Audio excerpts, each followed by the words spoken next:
Hello there, my name is Rachel Musson. I am director of an organisation called ThoughtBox Education, working with schools across the world to teach young people how to think, not what to think. It's a real pleasure to be invited to this South Yorkshire Climate Summit, and I'm very excited to be spending this half an hour with you exploring an issue that may or may not be very significant in your life right now, but I'm assuming at some point this is going to come up into your day-to-day world, and that is the issue of eco-anxiety, or what I like to call eco-empathy. So we're going to have this time together today to explore a technique that I'm going to take you through to start moving from a space perhaps of anxiety or overwhelm when thinking about the climate crisis to one of empowerment and action. And that technique is called systems thinking. Now, you may have heard of this before. It may be something that's very new to you, but I'm going to take you through what it means, how to use it, and why I feel that this is a very significant tool that you can use when responding to some of the big issues happening around us in the world right now.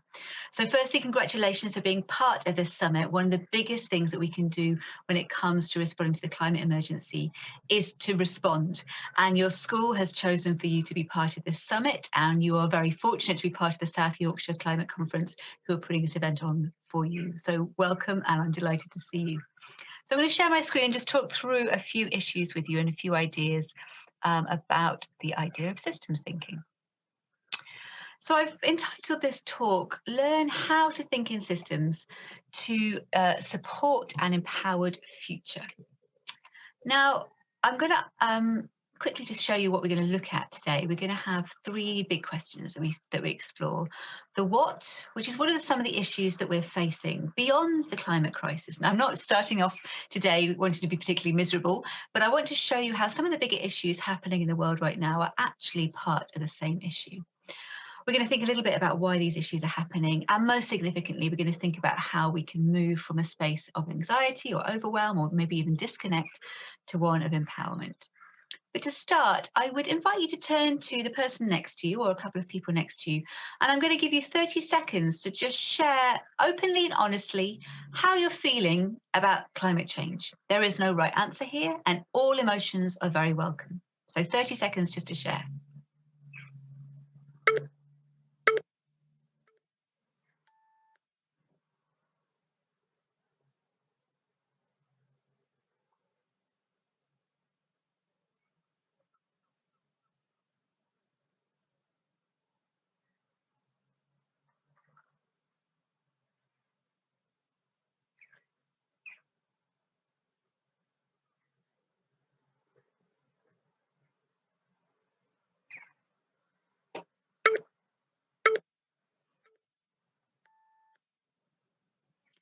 Okay, so talking to the person next to you, many ideas and emotions may have come up. As I said, some of you may be feeling incredibly angry or frustrated or overwhelmed or anxious or uncertain or afraid or nonchalant. Maybe you don't care. Maybe this just feels irrelevant to you. All emotions are incredibly valid and welcome in this space. And one of the first things I want to say to all of you is no matter what you're feeling, that feeling matters, because we are all responding to the world around us in very, very different ways. And for some, the climate crisis is perhaps the most significant thing happening in our world. For others, it may not have got to that space. And so part of our work is to welcome all of us, however we respond, because all of us are in this together. But I wanted to just take a moment to zoom out a little bit. And as I said, I'm not doing this to be miserable, but I want us to have a little look at what's going on in our wider environments right now, because we have quite a few things that are perhaps signs of illness. We have COVID. We have a huge global pandemic that's come seemingly out of nowhere, but there's a very specific reason why we have this pandemic that has taken us all by surprise and has really brought us all to a grinding halt. We also have a mental health pandemic. Many people's mental health has been severely affected because of COVID. But even before that, we have huge mental health issues growing in our schools, in our communities, in our societies. We have what's called social illness. We have systemic racism that's really bubbling to the surface over the last few years through the Black Lives Matter movement, drawing to attention just how deep-rooted some of our racist issues are. We have nationalism growing more prominent across Europe, and we have high and ever increasing levels of economic inequality. And as we're well aware, we have a climate and nature crisis that is growing ever more urgent by the day. Now, these issues are not independent of each other. These issues are actually all independent, all intricately linked, and all partly a contributor to the climate emergency that we find ourselves in. We're going to look at why that is in a moment. But when we're thinking about some of these issues, whether it's from climate change or Black Lives Matter or social justice or COVID, many of us don't know what to do. These issues feel too overwhelming. They feel too big. They feel so confusing. We often feel paralyzed. We might feel it's too overwhelming or too depressing or too complicated. It might make us too anxious. We might be just incredibly scared about what's going to happen. It might not feel relevant to what's happening to us right now. There might be no space or time in school to be exploring these, which is why it's so great that you're doing this in school today. You might not know who to talk to, or you might not know what to do. And all of these responses are incredibly valid. So don't feel that you're doing it wrong, and don't feel that there is a right way to respond. This is a human response. However, what may support you is understanding a little bit more about why these issues are happening. And to do that, I invite you to stop and stand back a little and take a look at the bigger picture. Now, it's often quite hard to do that in our very busy lives, in particular for young people, because you've got a lot going on.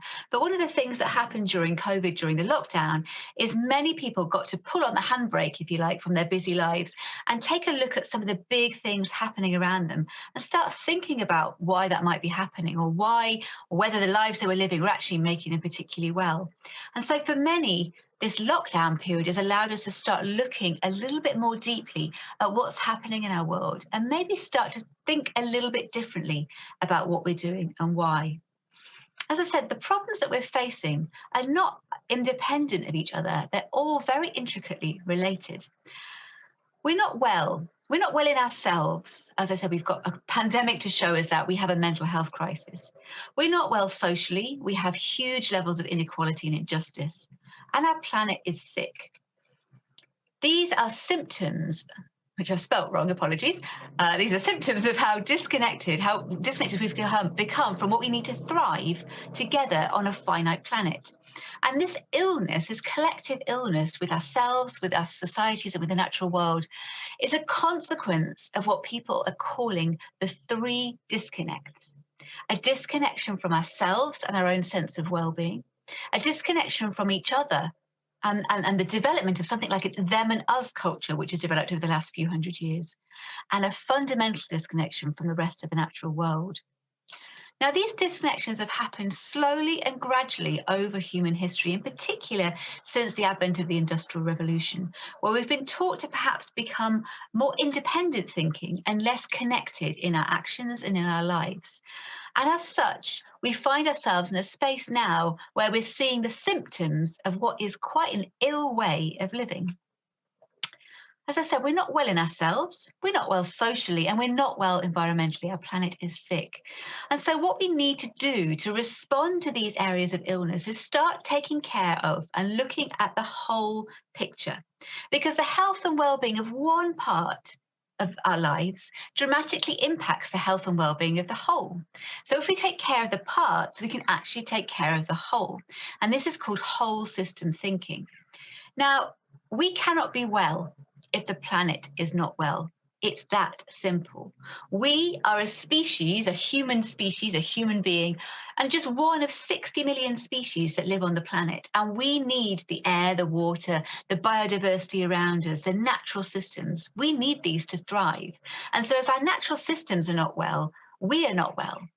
But if we are not well, we can't help our natural systems to stay well and to flourish. And so the two take care of each other.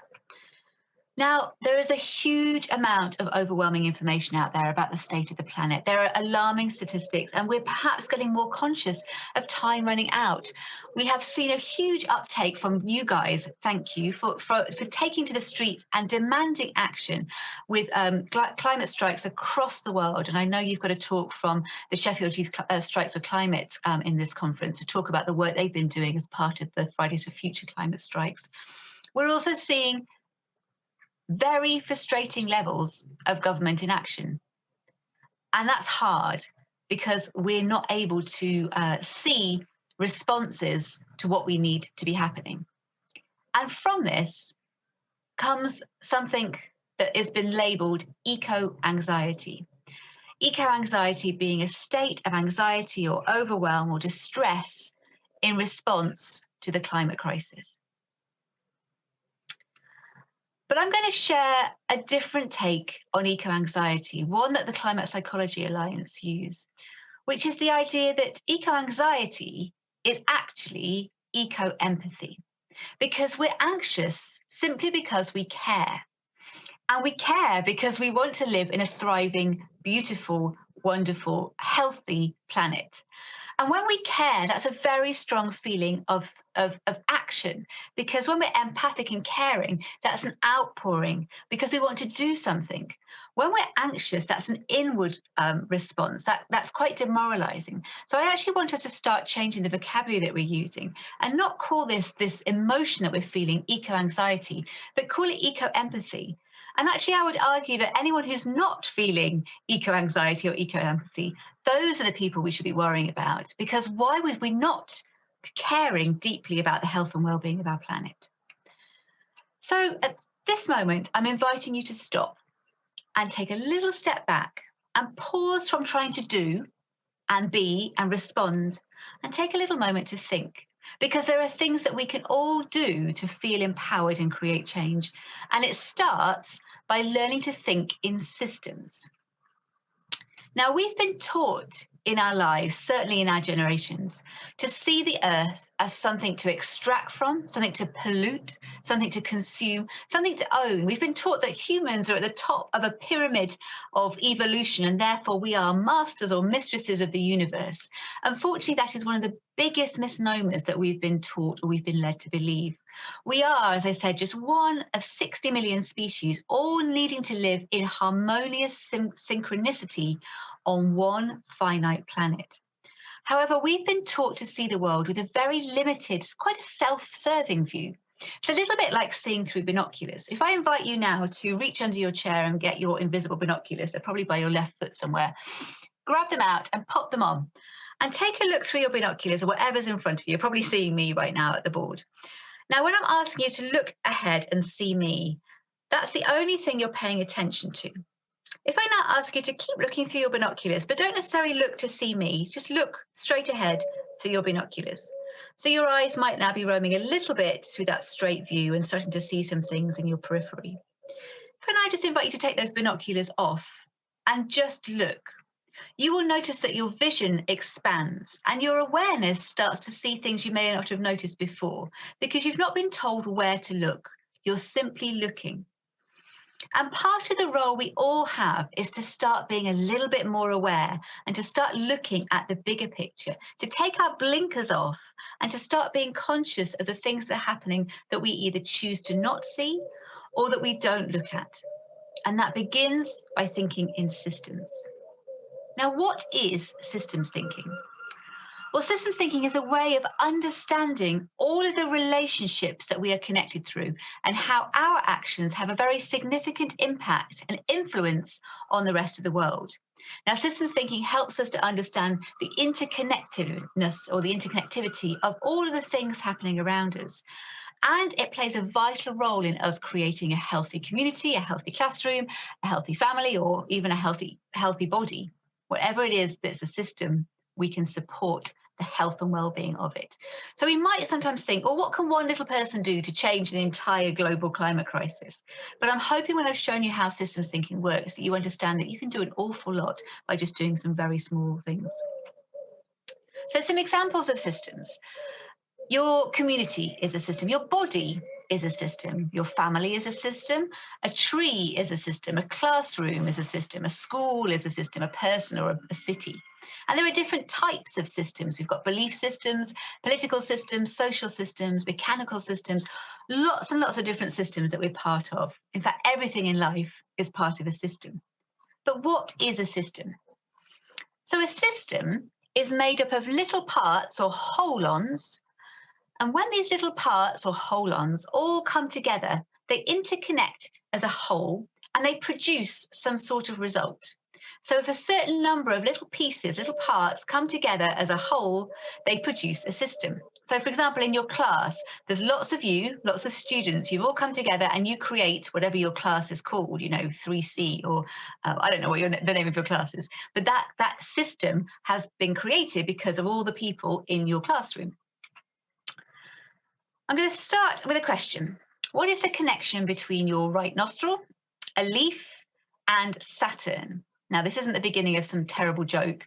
I want you to start thinking about how these three seemingly undisconnected things actually are really reliant on each other. So your right nostril and your left nostril is a hole-on, it's a piece of the respiratory system. So if you put your right nostril together with your left nostril and your nasal cavity, your oral cavity, your pharynx, your larynx, your trachea, your right main bronchus, your left main bronchus, your lungs and your diaphragm, put all those little pieces, those hole-ons all together, and they come together to create a system that's called the respiratory system. And the action is breathing. So those bits all come together. When they're together, they create a system. If they're just on their own, they don't do much in terms of the breathing system. So we need them together to create the system.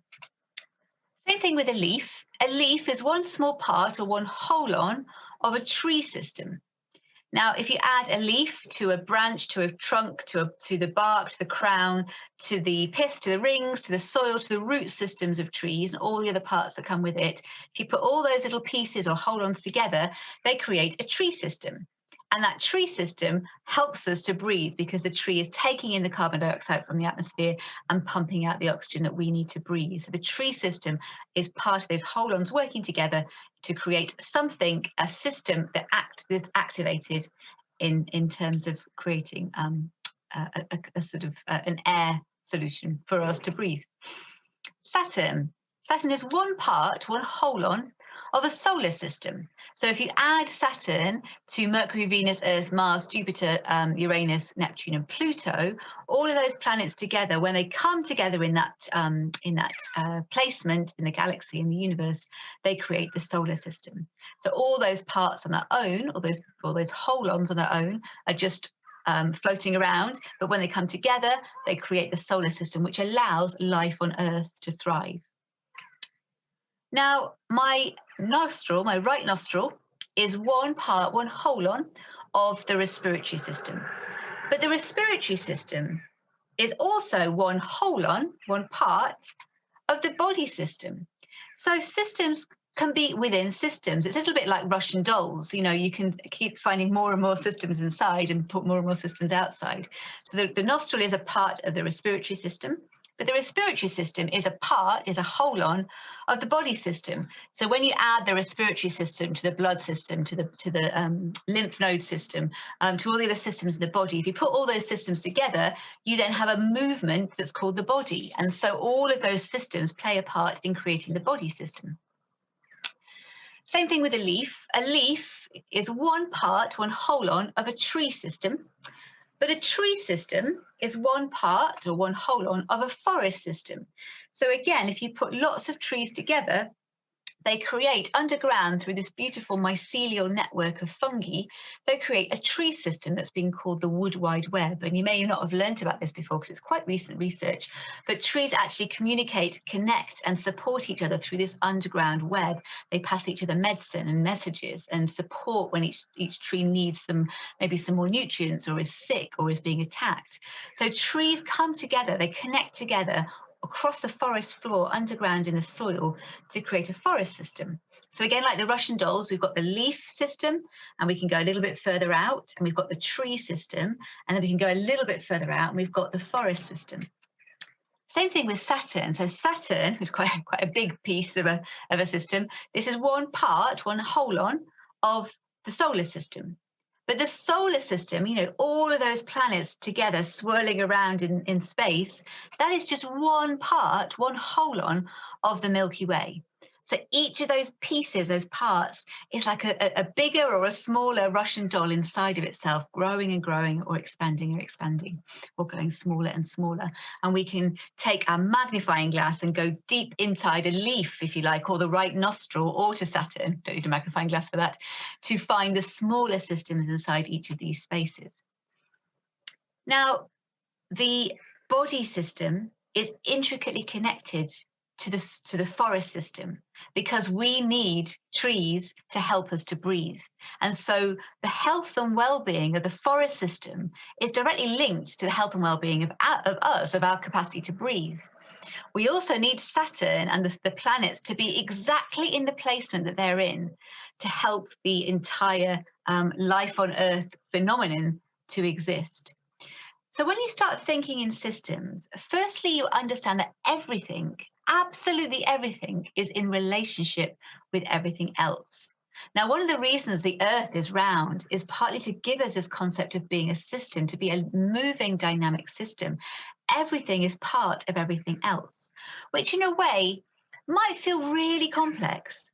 But I actually find when you spend a little time thinking about it, it makes simplicity out of complexity. Because remember that all these things are not just happening randomly and sporadically, they're happening because systems are interacting with each other.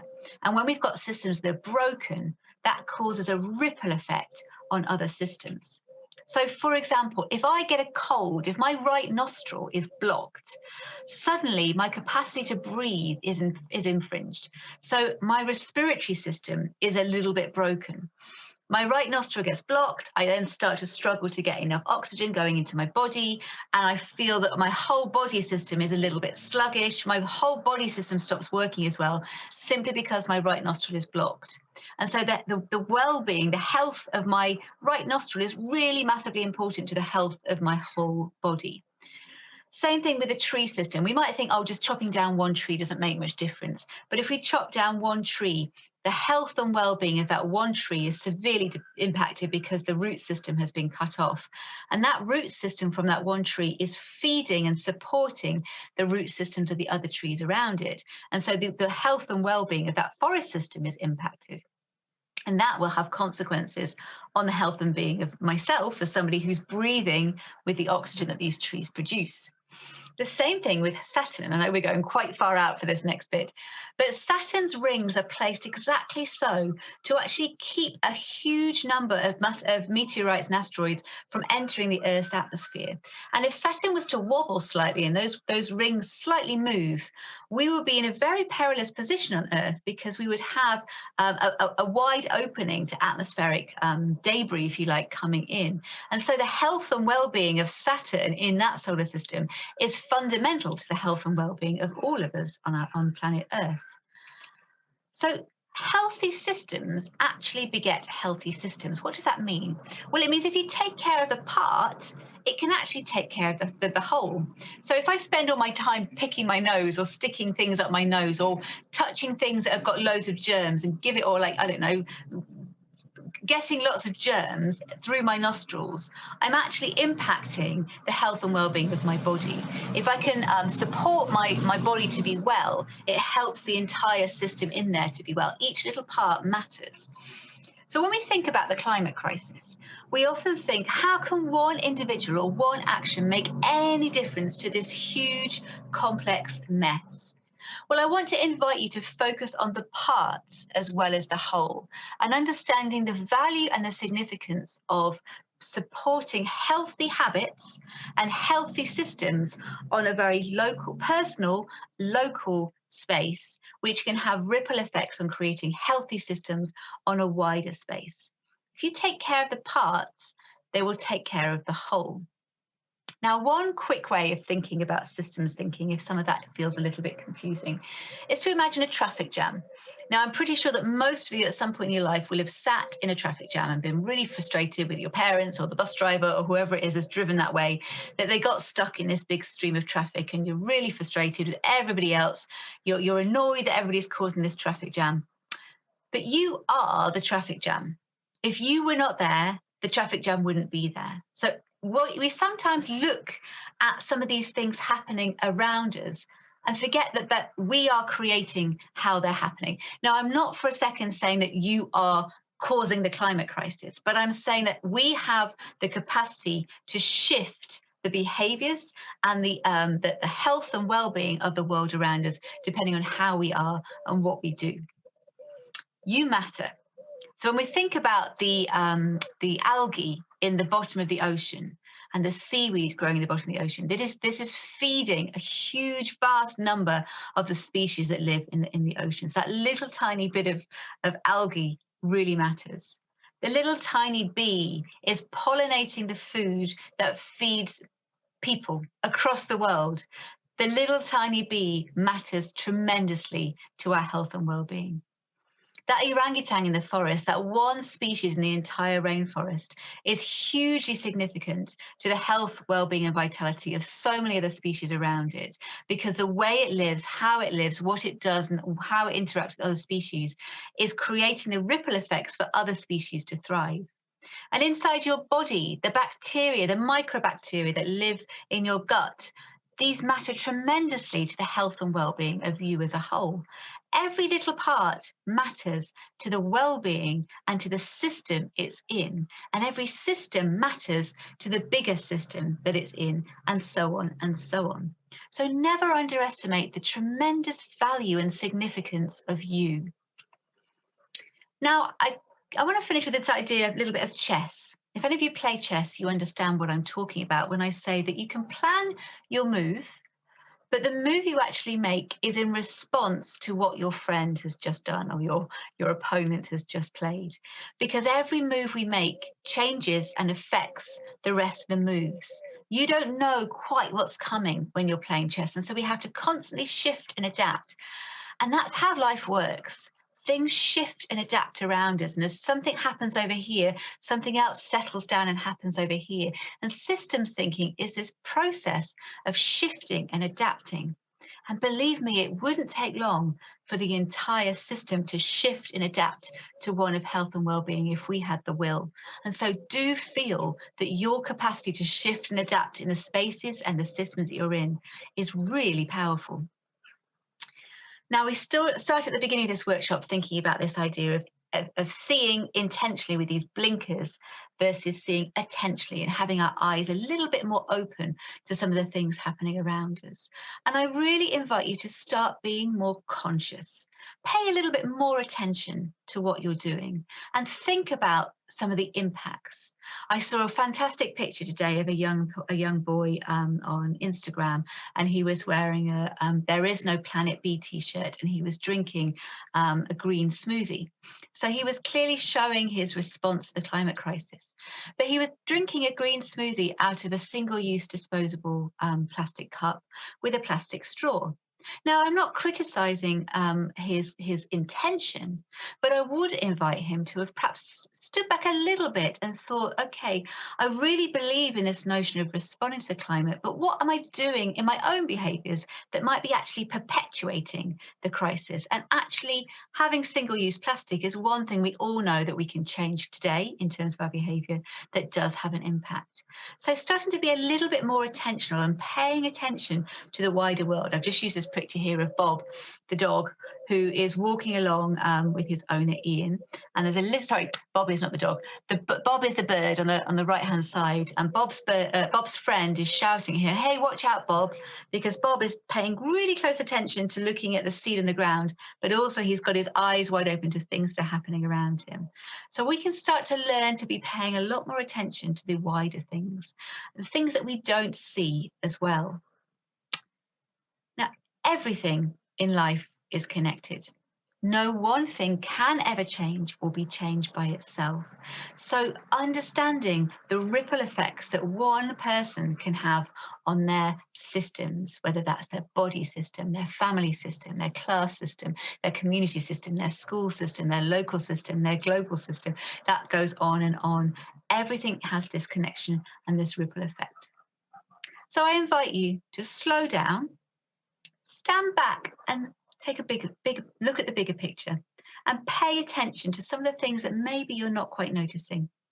And take care, because if you take care of the parts, you're actually helping to take care of the whole. Now, I'm going to leave you with some things that you can watch and read, and I will share this as a separate slide so that your teachers can share this with you. But there's lots of other things you can look at, some short videos or reading or lovely little cartoons about systems thinking to help put this into play. But good luck and fantastic work from being part of this climate conference. And I really hope you enjoy and feel inspired by many of the other talks and workshops you've got this week. If you want to find out more about the work that we're doing, and if you have any questions, please feel free to reach out. As I said, my name is Rachel, and I am running a company called ThoughtBox Education. And my email is rachel@thoughtboxeducation.com. Have a great day.